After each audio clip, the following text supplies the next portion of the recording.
Hey everyone, welcome back to Midnight Confession, where we dive into the shadows of everyday life. Tonight, I've got 3 spine-chilling stories inspired by those late-night gigs that seem harmless, until they're not. These are drawn from whispers I've heard and my own wild imagination. Think isolation, weird strangers, and that gut feeling something's off. Buckle up, this is Night Shift Nightmares. If you make it to the end without checking your locks, hit that like button. Let's jump in.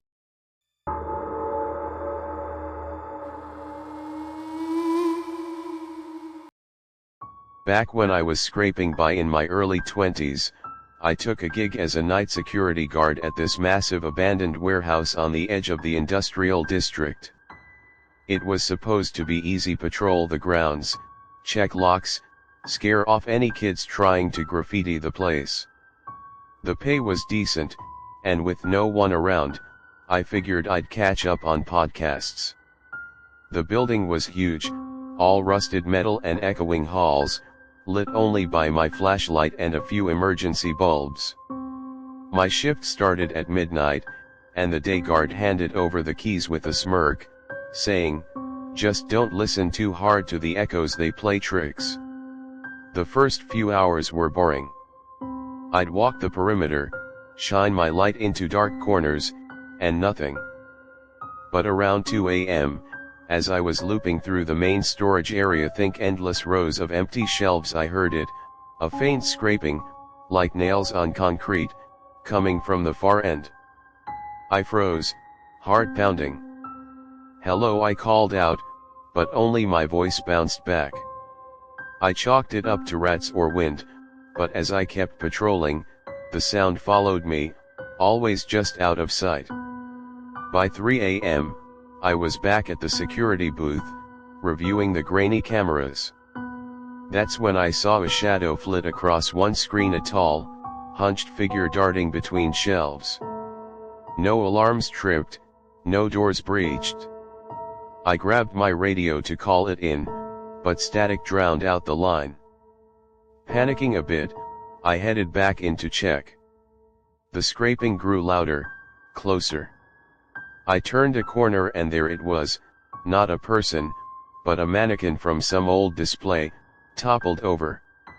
Relief washed over me until I realized it wasn't there before. As I bent to pick it up, I felt eyes on me. Spinning around, the cameras in the booth showed me, watching myself from behind. I bolted out, quitting on the spot. Turns out, the warehouse had a history of pranks from former workers who snuck in vents. Or so they say. I still wonder if it was something else echoing my every move.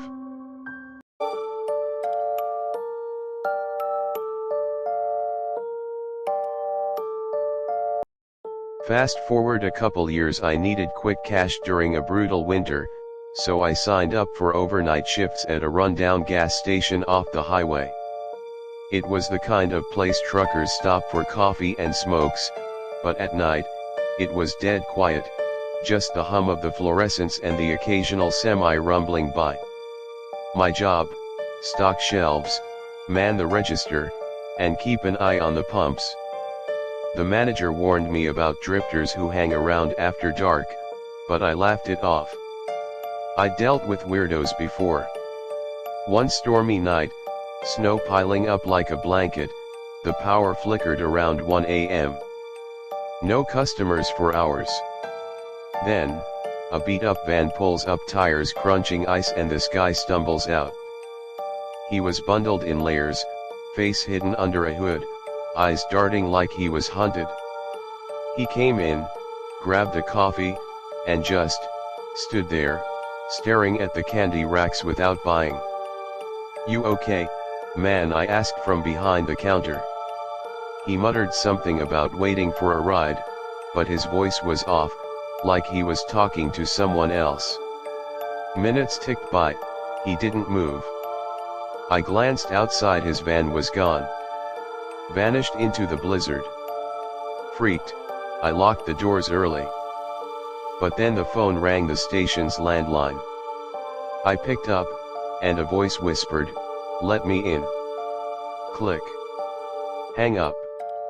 I checked the cameras, nothing. The power cut fully then, plunging everything dark. I hid in the back room, flashlight shaking, until dawn. When the manager arrived, he found footprints circling the building leading nowhere. Police said it was probably a hitchhiker prank, but I know better. That voice, it sounded just like mine.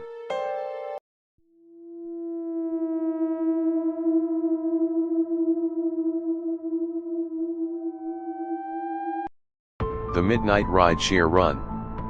Lately, I've been doing rideshare driving to pay the bills, flexible hours, extra tips at night. But one shift last fall changed everything. I picked up fares till 3 a.m., mostly bar hoppers heading home.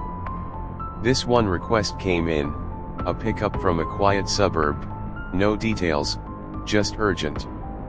I pulled up to the address, a normal house with porch light on. Out comes this woman, mid-40s, clutching a bag like her life depended on it. She gets in, gives a destination 30 minutes away, and we're off. At first, silence. Then she starts whispering to herself, glancing back like something's following. You see that she asks suddenly. I check the rear view, nothing but empty road. See what she points? The car behind us. It's been tailing since we left. I look again, headlights in the distance, but normal traffic, right? She insists it's the same one, describing details I can't see. Paranoia builds, I speed up, but the lights keep pace. At a red light, she freaks, drive. It's them. I blow through, heart racing. Finally, we reach her drop-off, a motel. She bolts without paying, yelling, "Don't look back." I drove off fast, but in my mirror, those headlights vanished mid-turn. App logs showed no other cars nearby. Was she crazy, or was I the one being watched? I deleted the app that night. There you have it, 3 tales to make you rethink those late-night hustles. Are they real, inspired by life, twisted by shadows? If you've got your own nightmare shifts, drop them in the comments. Subscribe for more chills, and remember, next time you're alone at night, listen closely. Thanks for watching. Sleep tight, if you can.